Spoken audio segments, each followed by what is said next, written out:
Hi friends, welcome all. Business റെഗുലേഷൻസിൽ ഇന്ന് നമ്മൾ ഡിസ്കസ് ചെയ്യുന്നത് പെർഫോമൻസ് ഓഫ് കോൺട്രാക്റ്റിൻ്റെ സെക്കൻഡ് പാർട്ടാണ്. ഫസ്റ്റ് പാർട്ടിൽ നമ്മൾ പെർഫോമൻസ് ഓഫ് കോൺട്രാക്റ്റിൻ്റെ ടൈമും പ്ലേസുമായി ബന്ധപ്പെട്ടുള്ള ഇമ്പോർട്ടൻറ്റ് പ്രൊവിഷൻസൊക്കെ ഡിസ്കസ് ചെയ്തിട്ടുണ്ടായിരുന്നു. ഇനി നമുക്ക് കുറച്ചുകൂടെ കാര്യങ്ങൾ പെർഫോമൻസുമായി ബന്ധപ്പെട്ട് പറയാനുണ്ട്. അതിൽ first one, contracts which need not to be performed. ചില കോൺട്രാക്ട്സ് പെർഫോം ചെയ്യേണ്ടതായിട്ടുണ്ട്. അങ്ങനെ ചെയ്യേണ്ട ആവശ്യമില്ലാത്ത കോൺട്രാക്റ്റുകൾ കോൺട്രാക്റ്റ് ആക്ടിൻ്റെ പല സെക്ഷനുകളിലായിട്ട് തന്നെ വരുന്നുണ്ട്. അത്തരം കോൺട്രാക്ട്സുകളാണ് പറയുന്നത്. First one, when its performance become impossible. ചില കോൺട്രാക്റ്റിൻ്റെ പെർഫോമൻസ് ഇമ്പോസിബിൾ ആണ് എന്നുണ്ടെങ്കിൽ അത്തരം കോൺട്രാക്റ്റ് പെർഫോം ചെയ്യേണ്ടതില്ല. Second one, when the parties to it agree to substitute a new contract for it or to resign or alter it, section 62 പ്രകാരം. അതായത് ചില കോൺട്രാക്റ്റുകളിലെ പകരമായിട്ട് പുതിയൊരു കോൺട്രാക്റ്റ് വെക്കാനോ അല്ലെങ്കിൽ ആ കോൺട്രാക്റ്റ് ക്യാൻസൽ ചെയ്യാനോ ഓൾട്ടർ ചേഞ്ചസ് വരുത്താനൊക്കെ അവിടുത്തെ പാർട്ടീസ് തമ്മിൽ പരസ്പരം അഗ്രി ചെയ്യുകയാണ് എന്നുണ്ടെങ്കിൽ ആ പഴയ കോൺട്രാക്റ്റ് പെർഫോം ചെയ്യേണ്ടതില്ല. Then third one, when the parties to a contract agree to dispense with or remit performance of promise either wholly or in part of the original contract stands discharged. ചില കേസുകളിൽ കോൺട്രാക്റ്റിലെ parties അവരുടെ പ്രോമിസിൻ്റെ performance volley ചിലപ്പോൾ മുഴുവനായിട്ട് അല്ലെങ്കിൽ ഭാഗികമായിട്ട് dispense ഒഴിവാക്കാറുണ്ട്. അത്തരം കേസുകളിലും ആ contract discharge ചെയ്തതായിട്ട് കൺസിഡർ ചെയ്യും. അത് പറയുന്നത് സെക്ഷൻ 63ലാണ്. Then fourth one, when the person at whose option a contract is voidable rescinds it. നമുക്കറിയാം പല കോൺട്രാക്റ്റുകളും വോയിഡബിൾ ആയി മാറുന്ന സിറ്റുവേഷൻസ് നമ്മൾ പറഞ്ഞതാണ്. അത്തരം കേസുകളിൽ ആരുടെ ഓപ്ഷൻ പ്രകാരമാണോ കോൺട്രാക്റ്റ് വോയിഡബിൾ ആകുന്നത് അവരത് റിസൈൻ ചെയ്താൽ, ക്യാൻസൽ ചെയ്താൽ പിന്നെ ആ കോൺട്രാക്റ്റ് പെർഫോം ചെയ്യേണ്ടതില്ല. ഇത് പറയുന്നത് സെക്ഷൻ 64ലാണ്.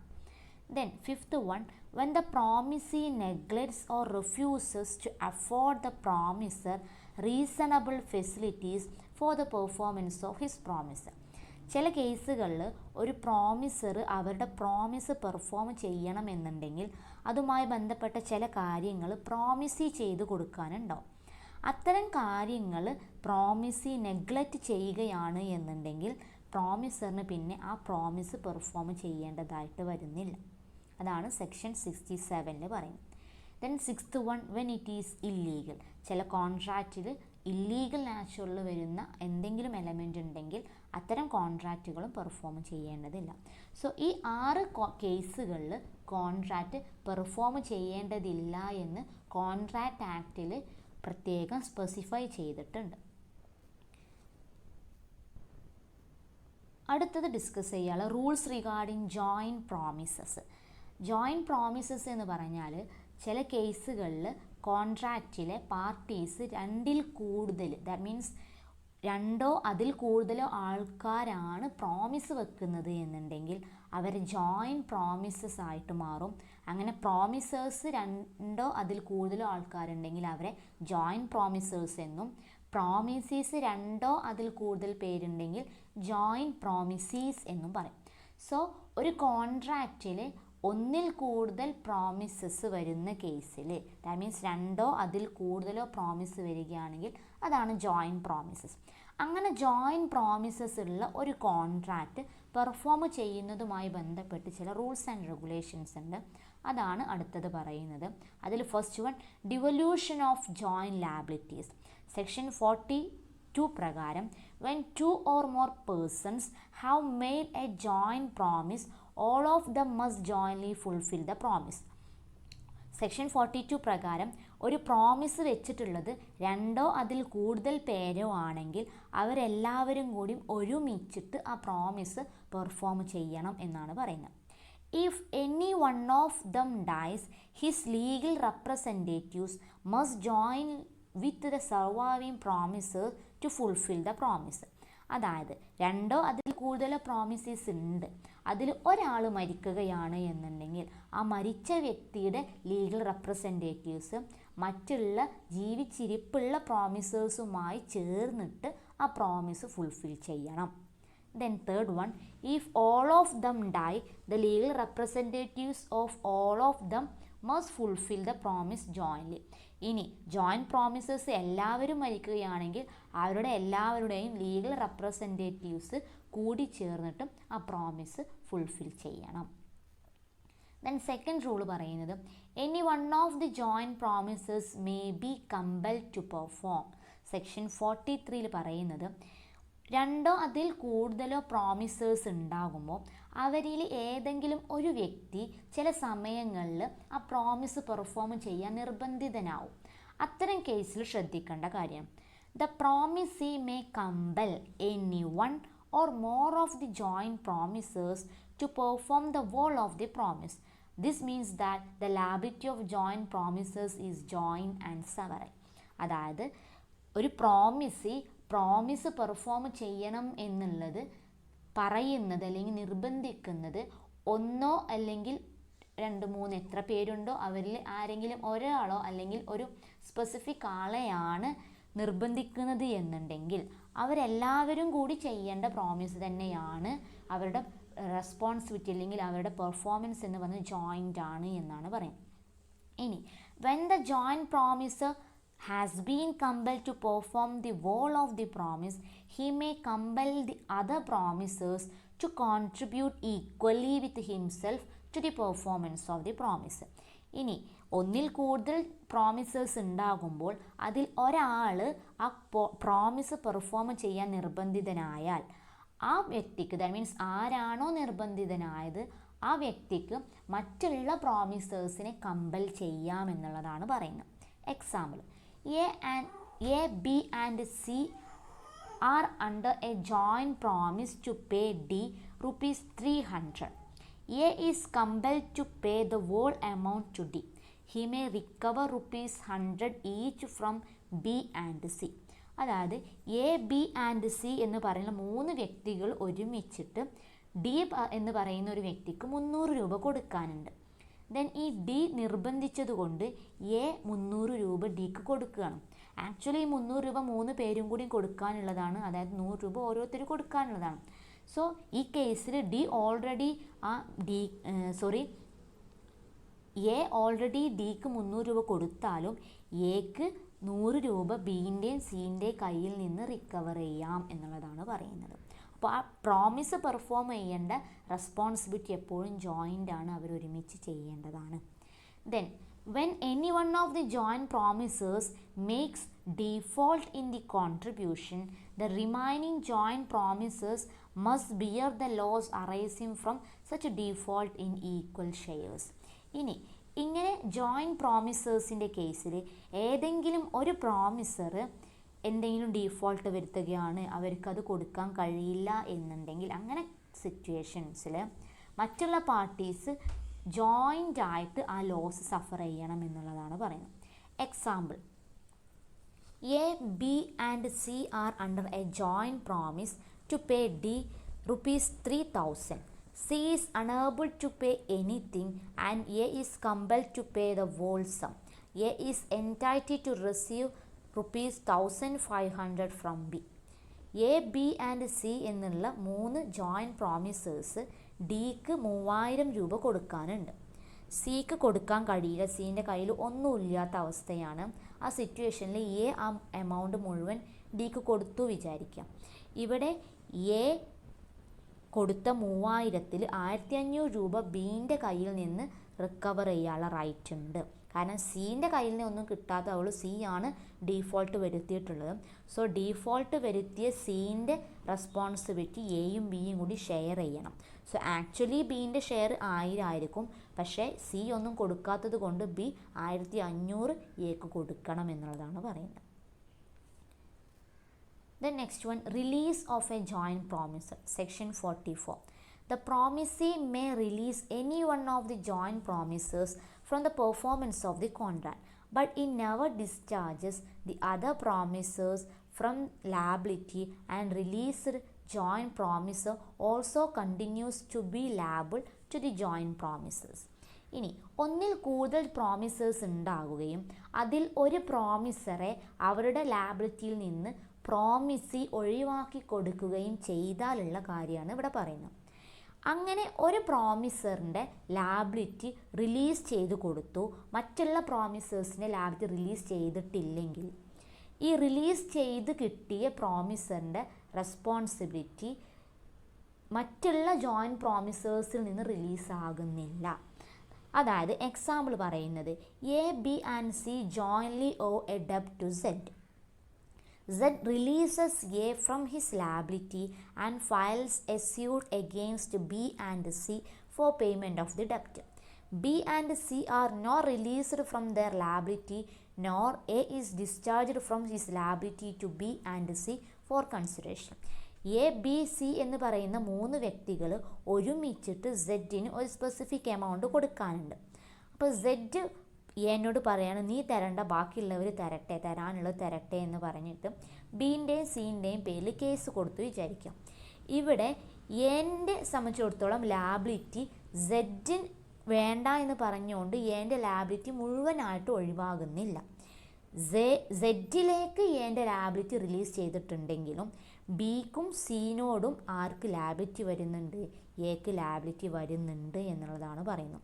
അപ്പോൾ ബാക്കി ബിയും സിയും എത്രയാണോ സെഡിന് കൊടുക്കേണ്ടി വരിക അതിലൊരു പോർഷൻ എ കോൺട്രിബ്യൂട്ട് ചെയ്യേണ്ടി വരും. എൻ്റെ ലാബിലിറ്റി സെഡിൽ നിന്ന് റിലീസ് ചെയ്യുന്നുള്ളൂ, പക്ഷേ ബിയിൽ നിന്നും സിയിൽ നിന്നും, ദാറ്റ് മീൻസ് ജോയിൻറ്റ് പ്രോമിസേഴ്സിൻ്റെ കയ്യിൽ നിന്ന് എ റിലീസ് ആവുന്നില്ല എന്നുള്ളതാണ് പറയുന്നത്. Then next one, devolution of joint rights, section 45. When a person has made a promise to several persons, these persons are known as joint promises. So promise വെച്ചിട്ടുള്ളത് ഒന്നിൽ കൂടുതൽ പ്രോമിസീസിന് ആവാം. അത്തരം പ്രോമിസീസിന് നമ്മൾ ഒരുമിച്ച് പറയുക joint promises എന്നുള്ളതാണ്. Unless a contrary intention appears from the contract, the right to claim performance rests with all of the joint promises. ഇനി ചില കേസുകളിൽ ഒന്നിൽ കൂടുതൽ പ്രോമിസീസ് വരാം. അങ്ങനെ ജോയിൻറ്റ് പ്രോമിസീസ് വരുമ്പോൾ ആ പ്രോമിസീസിന് എല്ലാവർക്കും പെർഫോമൻസ് ക്ലെയിം ചെയ്യാനുള്ള റൈറ്റ് ഉണ്ട് എന്നുള്ളതാണ് പറയുന്നത്. If any one of the joint promisees dies it rests with legal representatives of the deceased along with survivors. നേരത്തെ ജോയിൻറ്റ് പ്രോമിസേഴ്സിൻ്റെ കേസ് പറഞ്ഞ പോലെ തന്നെ ജോയിൻറ്റ് പ്രോമിസീസിലും ഏതെങ്കിലും ഒരാൾ മരിക്കുകയാണെങ്കിൽ ആ മരിച്ച വ്യക്തിയുടെ ലീഗൽ റെപ്രസെൻറ്റേറ്റീവ്സും മറ്റുള്ള ജോയിൻറ്റ് പ്രോമിസീസുമായി കൂടി ചേർന്നിട്ട് ആ പെർഫോമൻസ് ക്ലെയിം ചെയ്യാം എന്നുള്ളതാണ് പറയുന്നത്. The next one, reciprocal promises. ഒരു കോൺട്രാക്റ്റിൽ ചില കേസുകളിൽ റെസിപ്രോക്കൽ പ്രോമിസസ്, അതായത് 2 പ്രോമിസുകൾ പരസ്പരം വരാറുണ്ട്. നോർമലി ഒരു കോൺട്രാക്റ്റിൽ 2 കേസാണ് വരാറുള്ളത്. ഒന്നെങ്കിൽ ഒരു ആക്റ്റും ഒരു പ്രോമിസും ഉണ്ടാവും, അതല്ലെങ്കിൽ 2 പ്രോമിസുകൾ ഉണ്ടാവും. അങ്ങനെ 2 പ്രോമിസുകൾ ഒരുമിച്ച് വരുന്ന കോൺട്രാക്റ്റുകളുണ്ട്. അത്തരം പ്രോമിസുകളാണ് റെസിപ്രോക്കൽ പ്രോമിസസ് എന്ന് പറയുന്നത്. ഫോർ എക്സാമ്പിൾ, ഞാനൊരു കടയിൽ പോയിട്ട് ഒരു സാധനം വാങ്ങി. ആ സാധനം വാങ്ങിയിട്ട് ഞാൻ പറയുകയാണ് ഒരാഴ്ച കഴിഞ്ഞിട്ട് പൈസ തരാമെന്ന് പറയുകയാണെങ്കിൽ അവിടെ ഒരു ആക്റ്റ് നടന്നിട്ടുണ്ട്. ദാറ്റ് മീൻസ് ആ ഗുഡ്സ് ഡെലിവറി ചെയ്തു എന്നുള്ളതൊരു ആക്റ്റാണ്. ദെൻ അതിനുള്ള കൺസിഡറേഷൻ ഞാൻ തരാമെന്ന് പറഞ്ഞിട്ട് പ്രോമിസ് വെക്കുകയാണ് ചെയ്തിട്ടുള്ളത്. അപ്പോൾ അവിടെ ഒരു ആക്റ്റും വന്നു, ഒരു പ്രോമിസും വന്നു.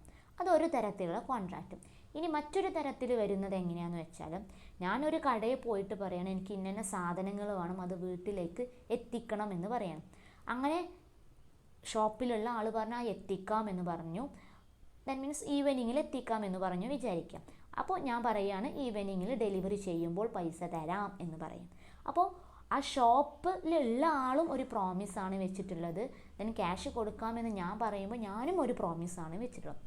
അപ്പോൾ അറ്റ് എ ടൈം 2 പ്രോമിസ് വന്നിട്ടുണ്ട്. അത്തരത്തിലുള്ള പ്രോമിസുകളെയാണ് നമ്മൾ റെസിപ്രോക്കൽ പ്രോമിസസ് എന്ന് പറയുന്നത്. When a contract consists of an exchange of promises, they are called reciprocal promises. പ്രോമിസുകൾ പരസ്പരം വെച്ചിട്ടാണ് കോൺട്രാക്റ്റ് ഫോം ചെയ്യുന്നതുണ്ടെങ്കിൽ അത്തരം പ്രോമിസുകളെയാണ് റെസിപ്രോക്കൽ പ്രോമിസസ് എന്ന് പറയുന്നത്. Section 2F defines as promises which form the consideration or part of the consideration for each other are called reciprocal promises. അതായത് ഒരു കോൺട്രാക്റ്റിലെ കൺസിഡറേഷനോ അല്ലെങ്കിൽ കൺസിഡറേഷൻ്റെ ഭാഗമായിട്ടോ പ്രോമിസുകൾ വരികയാണെങ്കിൽ അത്തരം പ്രോമിസുകൾ റെസിപ്രോക്കൽ പ്രോമിസസ് എന്നാണ് പറയുന്നത്. ഇനി ടൈപ്സ് ഓഫ് റെസിപ്രോക്കൽ പ്രോമിസസ്. 3 തരത്തിൽ റെസിപ്രോക്കൽ പ്രോമിസസ് വരാം. First one, mutual and independent. Promises are to be performed by each party independently without waiting for the other party. ചില കേസുകളിൽ പ്രോമിസസുകൾ പരസ്പരം അങ്ങോട്ടും ഇങ്ങോട്ടും വെക്കുമ്പോഴും അത് ഇൻഡിപെൻഡൻ്റ് ആവും. ദാറ്റ് മീൻസ് ഒരാളുടെ പ്രോമിസിൻ്റെ പെർഫോമൻസ് മറ്റൊരാളുടെ പ്രോമിസിൻ്റെ പെർഫോമൻസുമായി കണക്ട് ചെയ്തിട്ടുണ്ടല്ലോ. ദാറ്റ് മീൻസ് സ്വതന്ത്രമായിട്ട് നിൽക്കും.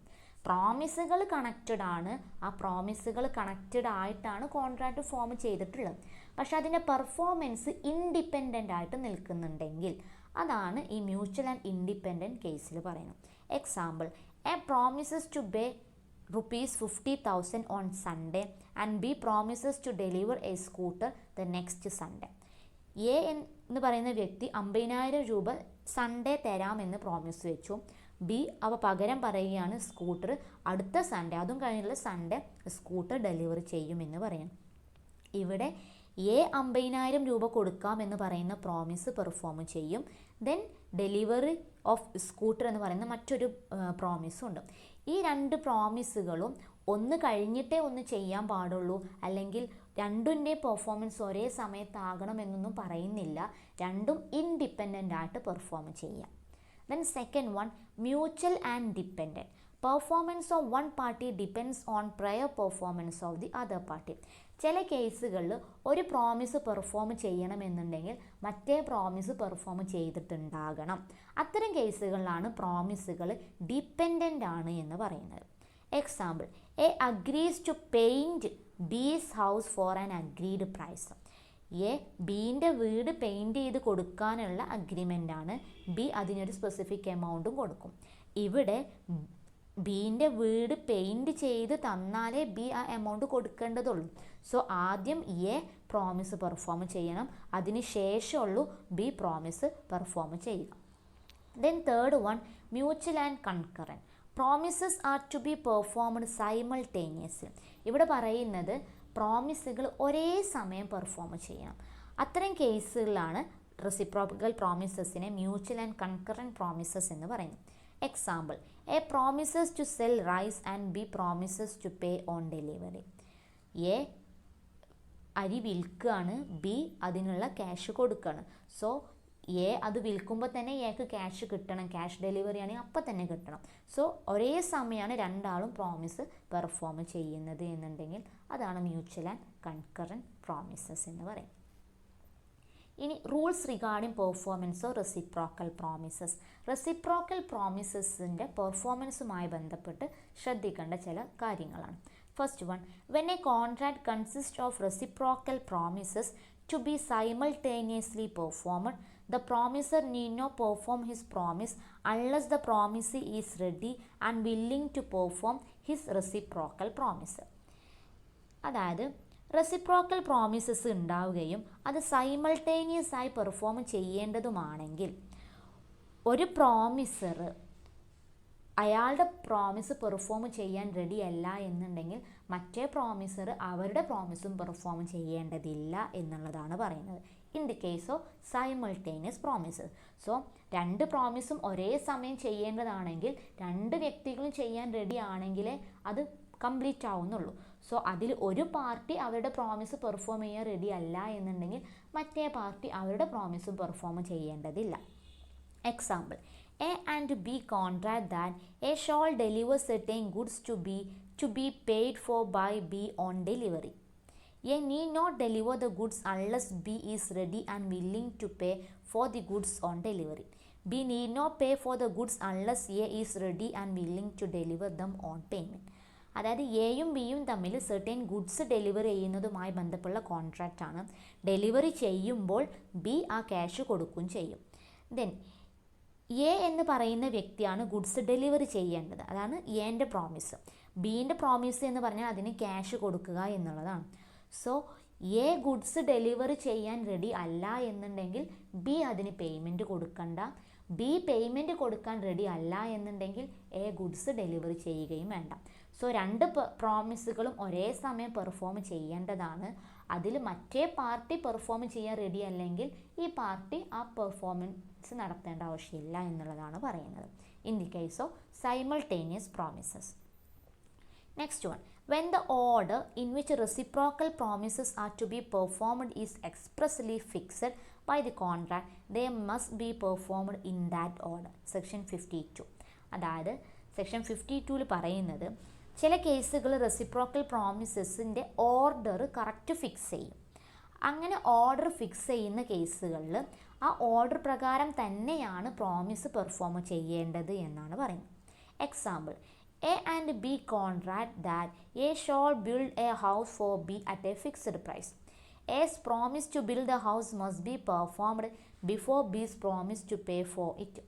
എയും ബിയും തമ്മിലുള്ള കോൺട്രാക്റ്റ് ആണ്. എ ബിക്ക് വേണ്ടി വീട് പണിത് കൊടുക്കും. ദെൻ പണിത് കഴിഞ്ഞാൽ ബി ആ ക്യാഷ് കൊടുക്കും. സോ ഇവിടെ ഫസ്റ്റ് ചെയ്യേണ്ടത് എ വീട് പണിയുക എന്നുള്ളതാണ്. എ വീട് പണിതാലേ ഉള്ളൂ ബി ക്യാഷ് കൊടുക്കേണ്ടത് എന്നുള്ളതാണ് പറയുന്നത്. സോ അതിൻ്റെ ഓർഡർ കറക്റ്റ് ഫിക്സ് ചെയ്തിട്ടുണ്ടെങ്കിൽ എ ചെയ്യേണ്ട പണി ആദ്യം എ ചെയ്യണം, എന്നിട്ട് ബിൻ്റെ performance ചെയ്യേണ്ടതുള്ളൂ. But when the order is not expressly fixed by the contract, they must be performed in that order which the nature of the transaction requires. ഇനി കോൺട്രാക്റ്റിൽ അതിൻ്റെ ഓർഡറിനെ കുറിച്ച് fix ചെയ്തിട്ടില്ല എന്നുണ്ടെങ്കിൽ നോർമലി ഒരു കോൺട്രാക്റ്റ് പെർഫോം ചെയ്യേണ്ടത് എങ്ങനെയാണോ അതിൻ്റെ ആ ട്രാൻസാക്ഷൻ്റെ നാച്ചർ പ്രകാരം അത് ചെയ്യുക എന്നുള്ളതാണ്. സോ ഓർഡർ ഫിക്സ് ചെയ്തിട്ടുണ്ടെങ്കിൽ ആ ഓർഡർ പ്രകാരം തന്നെ ചെയ്യണം. ഓർഡറിനെ കുറിച്ചൊന്നും പറഞ്ഞിട്ടില്ലെങ്കിൽ ഒരു റീസണബിൾ മാനറിൽ അത് ചെയ്യണം. Then, when a contract contains reciprocal promises, it may happen that one party to the contract prevents the other party from performing his promise. Then, reciprocal promises വരുന്ന കേസിൽ ചില കേസിൽ ഒരു പാർട്ടി മറ്റേ പാർട്ടിയുടെ പെർഫോം ചെയ്യാൻ സമ്മതിക്കാത്ത പ്രിവെൻറ്റ് ചെയ്യുന്ന സിറ്റുവേഷൻസ് വരാം. അത്തരം കേസിൽ ചെയ്യേണ്ട കാര്യം, in such A case the contract become voidable at the option of the party so prevent. He is entitled to compensation from the other party for any loss which he may sustain in consequence of the non-performance of the contract. അപ്പോൾ ഇങ്ങനെ ഒരു വ്യക്തി ചെയ്യേണ്ട, that means രണ്ട് promise ഉണ്ട്. ഒരു promisor perform ചെയ്യാൻ റെഡിയാണ്, പക്ഷേ അവരത് പെർഫോം ചെയ്യാൻ മറ്റേ പ്രോമിസർ സമ്മതിക്കുന്നില്ല എന്നുണ്ടെങ്കിൽ അത്തരം കേസിൽ ആരാണോ പ്രിവെൻറ്റ് ചെയ്യപ്പെട്ടത്, ആരുടെ പെർഫോമൻസ് ആണോ തടഞ്ഞു വെക്കപ്പെട്ടത്, ആ പ്രോമിസർക്ക് ആ കോൺട്രാക്റ്റ് വോയിഡ് ആക്കാം. That means will be voidable at the option of the parties of prevented. ആരാണോ തടഞ്ഞത് അവരുടെ ഓപ്ഷൻ പ്രകാരം ആ കോൺട്രാക്റ്റ് വോയിഡബിൾ ആയി മാറും. അതോടൊപ്പം അവർക്ക് ആ കോൺട്രാക്റ്റ് പെർഫോം ചെയ്യാതിരുന്നതുമായി ബന്ധപ്പെട്ട് എന്തെങ്കിലും നഷ്ടം വന്നിട്ടുണ്ടെങ്കിൽ അത് കോമ്പൻസേറ്റ് ചെയ്യാനുള്ള ഓപ്ഷൻ ഉണ്ട് എന്നാണ് പറയുന്നത്. Example, A and B contract that B shall execute certain work for B for ₹1,000. B is ready and willing to execute the work accordingly, but A prevent him from doing so. The contract is voidable at the option of B, and if he elects to resign it, he is entitled to recover from A compensation for any loss which he has incurred by its non-performance. എയും ബിയും ഒരു contract enter ചെയ്തു. B ഒരു specific work എക്ക് ചെയ്തു കൊടുക്കണം. A അതിന് പകരമായിട്ട് 1000 രൂപ കൊടുക്കും. ഇതിന് കോൺട്രാക്റ്റ് പ്രകാരം ബി റെഡിയാണ് ആ വർക്ക് ചെയ്യാൻ, പക്ഷേ എ ബിയെ സമ്മതിക്കുന്നില്ല ആ വർക്ക് ചെയ്യാൻ. ഇവിടെ ബി ആണ് പ്രിവെൻറ്റ് ചെയ്തത്. സോ ബീൻ്റെ ഓപ്ഷൻ പ്രകാരം ആ കോൺട്രാക്റ്റ് വോയിഡബിൾ ആവും. ദാറ്റ് മീൻസ് ബിക്ക് ആ കോൺട്രാക്റ്റ് കണ്ടിന്യൂ ചെയ്യാനും കോൺട്രാക്റ്റ് റിസൈൻ ചെയ്യാനുള്ള ഓപ്ഷൻ ഉണ്ട്. ഇനി ആ കോൺട്രാക്റ്റ് പെർഫോം ചെയ്യാത്തത് കാരണം ബിക്ക് എന്തെങ്കിലും നഷ്ടം വന്നിട്ടുണ്ടെങ്കിൽ അത് എൻ്റെ കയ്യിൽ നിന്ന് ക്ലെയിം ചെയ്യാനുള്ള റൈറ്റ് ഉണ്ട് എന്നുള്ളതാണ് പറയുന്നത്. Then, where the nature of reciprocal promises is such that one cannot be performed or its performance cannot be claimed unless the other party perform his promise in the first place, then if the latter fails to perform, he cannot claim performance from the other but must make compensation to him for his loss. Section 54.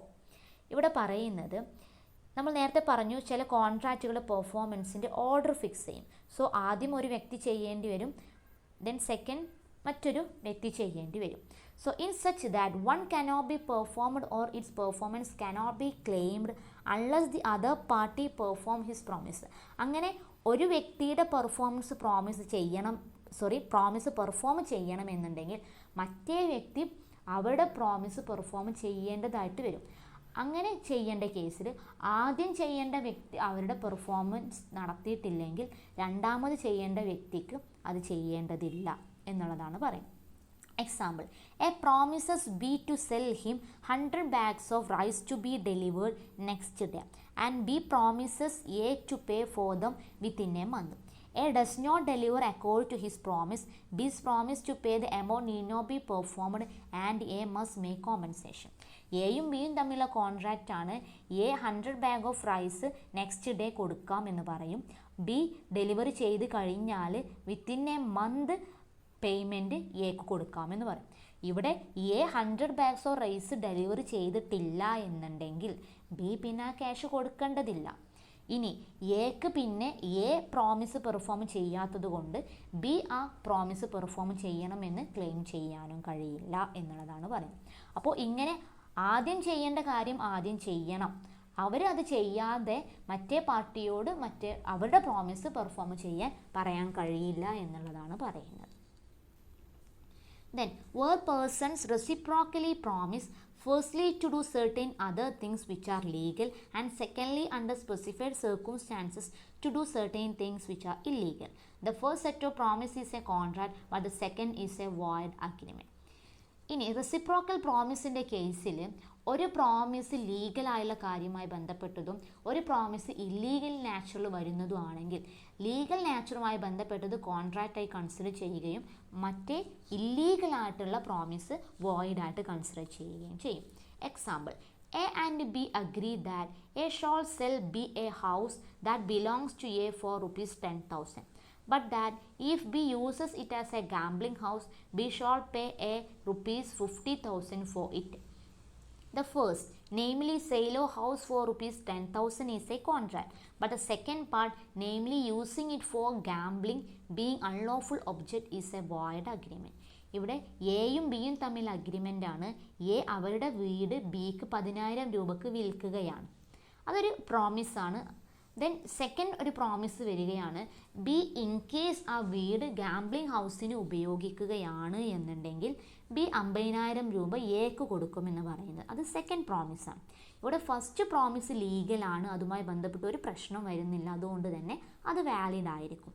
പക്ഷേ second കേസിൽ gambling house എന്ന് പറയുന്നത് ഒരു unlawful object ആണ്, അതുകൊണ്ട് തന്നെ ആ പ്രോമിസും ആ അഗ്രിമെൻറ്റും വോയിഡായിട്ട് മാറുമെന്നുള്ളതാണ് പറയുന്നത്. Then, in case of alternative promise, one branch of which is legal and other illegal, the legal branch alone can be enforced. Alternative പ്രോമിസുകൾ വരികയാണെങ്കിൽ അതിൽ ഒന്നെങ്കിൽ ഇത് അല്ലെങ്കിൽ അത് എന്ന് പറഞ്ഞിട്ട് പ്രോമിസ് വെക്കും. അത്തരം കേസുകളിൽ ഒന്ന് ലീഗലും ഒന്ന് ഇല്ലീഗലും ആണെങ്കിൽ ലീഗലായിട്ട് വരുന്നത് മാത്രമേ എൻഫോഴ്സ് ചെയ്യാൻ കഴിയൂ എന്നുള്ളതാണ് ഇവിടെ പറയുന്നത്.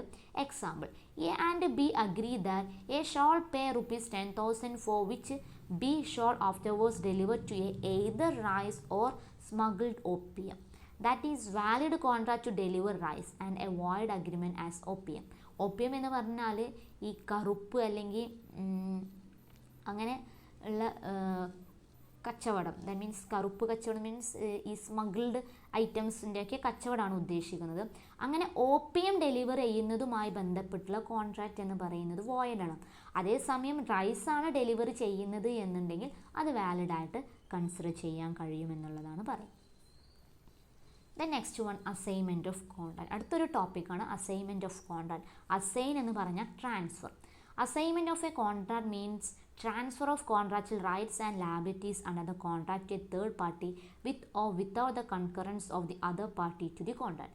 In other words, it means transfer of contractual right or liability by a party to the contract to some other person who is not a party to it. Assignment of contract എന്ന് പറഞ്ഞാൽ ഒരു party ആ പാർട്ടിയുടെ contractual റൈറ്റ്സോ ഒബ്ലിഗേഷനോ മറ്റൊരു പാർട്ടിക്ക് transfer ചെയ്യുക എന്നുണ്ടെങ്കിൽ അതിനെയാണ് അസൈൻമെൻറ്റ് ഓഫ് കോൺട്രാക്റ്റ് എന്ന് പറയുന്നത്. അസൈൻമെൻറ്റ് ഓഫ് കോൺട്രാക്ട് രണ്ട് തരത്തിലാവാം, by an act of the പാർട്ടീസും ബൈ ദി ഓപ്പറേഷൻ ഓഫ് ലോയും. ഒന്നെങ്കിൽ ആ കോൺട്രാക്റ്റിലെ പാർട്ടീസ് തന്നെ അസൈൻമെൻറ്റ് ചെയ്യാം, അതാണ് by an act of parties. Then ചില കേസുകൾ ബൈ ലോ അസൈൻമെൻറ്റ് നടക്കാറുണ്ട്, അതാണ് by operation of law. First one, assignment by act of parties. Assignment is said to take place by an act of the parties when they themselves make the assignment. Parties can drop out from the performance of promise and bring in other parties to perform their parts of promise by mutual agreement on their own accord. അതായത് കോൺട്രാക്റ്റിലെ parties തന്നെ അവരുടെ റൈറ്റ്സും ഒബ്ലിഗേഷനും transfer ചെയ്യുന്നതുമായി ബന്ധപ്പെട്ടിട്ട് ഒരു സമവായത്തിലെത്താം, അവർ mutually agri ചെയ്തിട്ടാണ് എന്നുണ്ടെങ്കിൽ അത്തരം അസൈൻമെൻറ്റിനെയാണ് assignment by act of the parties. അതായത് കോൺട്രാക്റ്റിലെ പാർട്ടീസ് തന്നെ അസൈൻമെൻറ്റ് നടത്തുക. ഇത് രണ്ട് തരത്തിലാവാം, അസൈൻമെൻറ്റ് ഓഫ് കോൺട്രാക്ച്വൽ ലാബിലിറ്റീസും ആകാം, അസൈൻമെൻറ്റ് ഓഫ് കോൺട്രാക്ച്വൽ റൈറ്റ്സും ആവാം. Assignment of contractual liabilities. Contracts of personal skill and ability cannot be assigned, such as contractual obligation by an opera singer to sing or by a film actor to act in a film, or a contract to marry or paint a picture cannot be assigned. Contractual liabilities transfer ചെയ്യുക എന്ന് പറയുമ്പോൾ ആ liability personal skill involve ചെയ്യുന്നതാണ് എന്നുണ്ടെങ്കിൽ ഒരിക്കലും assign ചെയ്യാൻ കഴിയില്ല, transfer ചെയ്യാൻ കഴിയില്ല.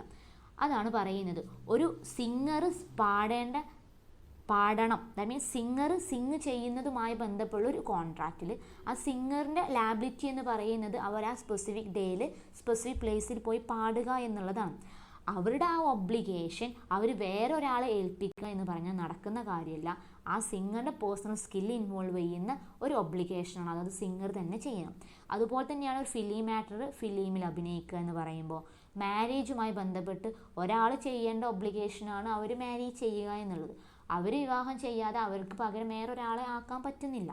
അതുപോലെ തന്നെയാണ് പെയിൻറ്റ് എ പിക്ചർ എന്ന് പറയുന്നത്. ഇത്തരം കേസുകളിലൊന്നും ആ ലാബിലിറ്റീസ് മറ്റൊരു വ്യക്തിക്ക് ട്രാൻസ്ഫർ ചെയ്യാൻ കഴിയില്ല. അത്തരം കേസിൽ that means personal skill and ability involve ചെയ്യുന്ന കോൺട്രാക്റ്റുകൾ അസൈൻമെൻറ്റ് പോസിബിൾ അല്ല. Then a promisee can be compelled to accept a third person to perform the promise.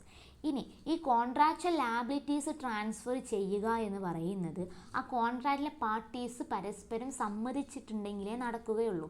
അല്ലാതെ ഒരു പ്രോമിസർ ചെയ്യേണ്ട കാര്യം അയാൾ മറ്റൊരു വ്യക്തിക്ക് ട്രാൻസ്ഫർ ചെയ്യണമെന്ന്. Example, A owes ₹10,000 to B and B owes the same amount to C. B can't ask C to recover the amount from A. അതായത് എയും ബിയും തമ്മിൽ അഗ്രിമെൻ്റ് പ്രകാരം എ 10,000 രൂപ ബിക്ക് കൊടുക്കാനുണ്ട്, ബിയും സിയും തമ്മിൽ അഗ്രിമെൻ്റ് പ്രകാരം ബി സിക്ക് 10,000 രൂപ കൊടുക്കാനുണ്ട്. ദെൻ ബി സിനോട് പറയുകയാണ് ബി 10,000 രൂപ തരൂല, പകരം എ തരും എന്ന് പറയുകയാണ് എന്നുണ്ടെങ്കിൽ അങ്ങനെ കോൺട്രാക്ച്വൽ ലാബിലിറ്റീസ് ട്രാൻസ്ഫർ ചെയ്യാൻ കഴിയില്ല. സിയും എയും അഗ്രിമെൻ്റ് നടത്തിയിട്ട് അല്ലെങ്കിൽ അവർ പറഞ്ഞുറപ്പിച്ചിട്ടാണ് ആ എ സിക്ക് 10,000 രൂപ കൊടുത്തോളാം എന്ന് പറയുകയാണെങ്കിൽ കുഴപ്പമില്ല. അല്ലാതെ ബിക്ക് ഒറ്റയടിക്ക് ബി തരാനുള്ള എ തരും എന്ന് പറഞ്ഞ് ഒഴിഞ്ഞു മാറാൻ കഴിയില്ല എന്നുള്ളതാണ് പറയുന്നത്. The next one, assignment of contractual rights. Rights and benefits under a contract can't be assigned if they are of personal nature. നേരത്തെ പറഞ്ഞ പോലെ തന്നെ പേഴ്സണൽ സ്കിൽസും പേഴ്സണൽ കൺസിഡറേഷനൊക്കെ ഇൻവോൾവ് ചെയ്യുന്ന കേസിൽ റൈറ്റ്സും ബെനഫിറ്റും ദാറ്റ് മീൻസ് കോൺട്രാക്ച്വൽ റൈറ്റ്സും ട്രാൻസ്ഫർ ചെയ്യാൻ കഴിയില്ല. An actionable claim can be assigned only by an instrument in writing. Notice of such assignment must also be given to the debtor. ഇനി ഇങ്ങനെ കോൺട്രാക്ച്വൽ റൈറ്റ്സ് ട്രാൻസ്ഫർ ചെയ്യുകയാണ് എന്നുണ്ടെങ്കിൽ അത് in writing ആവണം, നമ്മൾ ഒരു റിട്ടേൺ രേഖാമൂലം പറഞ്ഞുറപ്പിക്കണം എന്നുള്ളതാണ് പറയുന്നത്. ഫോർ എക്സാമ്പിൾ, നമ്മൾ നേരത്തെ പറഞ്ഞ കേസിൽ എയും ബിയും തമ്മിൽ അഗ്രിമെൻറ്റ് പ്രകാരം എക്ക് ആ 10,000 രൂപ കിട്ടാനുള്ള റൈറ്റ് ഉണ്ട്, ബീൻ്റെ റൈറ്റാണ്. ദെൻ ആ ബിക്ക് 10,000 രൂപ കിട്ടാനുള്ള ബീൻ്റെ റൈറ്റ് ബിക്ക് വേണമെന്നുണ്ടെങ്കിൽ സിക്ക് ട്രാൻസ്ഫർ ചെയ്യാം. പക്ഷേ അത് അവർ ഇൻ റൈറ്റിംഗ് സി ബീൻ്റെ കയ്യിൽ നിന്ന് എഴുതി വാങ്ങണം, എ ബിക്ക് തരാനുള്ള 10,000 രൂപ സിക്ക് കൊടുക്കാൻ ബി റെഡിയാണ് എന്ന് പറഞ്ഞിട്ട് ബി സൈൻ ചെയ്ത് കൊടുത്തിട്ടുണ്ടെങ്കിൽ സിക്ക് ആ റൈറ്റ് കിട്ടുന്നുള്ളൂ എന്ന് പറയുന്നത്. അല്ലാതെ വെറുതെ ആ റൈറ്റ് ട്രാൻസ്ഫർ ചെയ്യാൻ കഴിയില്ല എന്നുള്ളതാണ് പറയുന്നത്. സോ ഇൻ റൈറ്റിംഗ് ആണ് എന്നുണ്ടെങ്കിൽ അതുമായി ബന്ധപ്പെട്ട് വേറെ ഒരു പ്രോബ്ലംസും വരുന്നില്ല. ഇനി ആ ബിക്ക് കിട്ടാനുള്ള 10,000 രൂപ സിക്ക് കൊടുക്കണം എന്ന് പറഞ്ഞിട്ടുള്ള ആ ഒരു കമ്മ്യൂണിക്കേഷന് ആർക്കും എത്തണം, എക്കും എത്തണം എന്നുള്ളതാണ് പറയുന്നത്. സോ അത്തരം കേസുകൾ കോൺട്രാക്ച്വൽ റൈറ്റ്സ് ട്രാൻസ്ഫർ ചെയ്യാം. അതുമായി ബന്ധപ്പെട്ട് വേറെ ഫർദർ കോംപ്ലിക്കേഷൻസ് ഒന്നും വരുന്നില്ല. സോ കോൺട്രാക്ച്വൽ ലാബിലിറ്റീസും കോൺട്രാക്ച്വൽ റൈറ്റ്സും ട്രാൻസ്ഫർ ചെയ്യാം. കോൺട്രാക്ച്വൽ ലാബിലിറ്റീസ് ട്രാൻസ്ഫർ ചെയ്യുമ്പോഴും അത് പരസ്പരം ആ വ്യക്തികൾ സമ്മതിച്ചിട്ടുണ്ടെങ്കിലേ പറ്റുകയുള്ളൂ.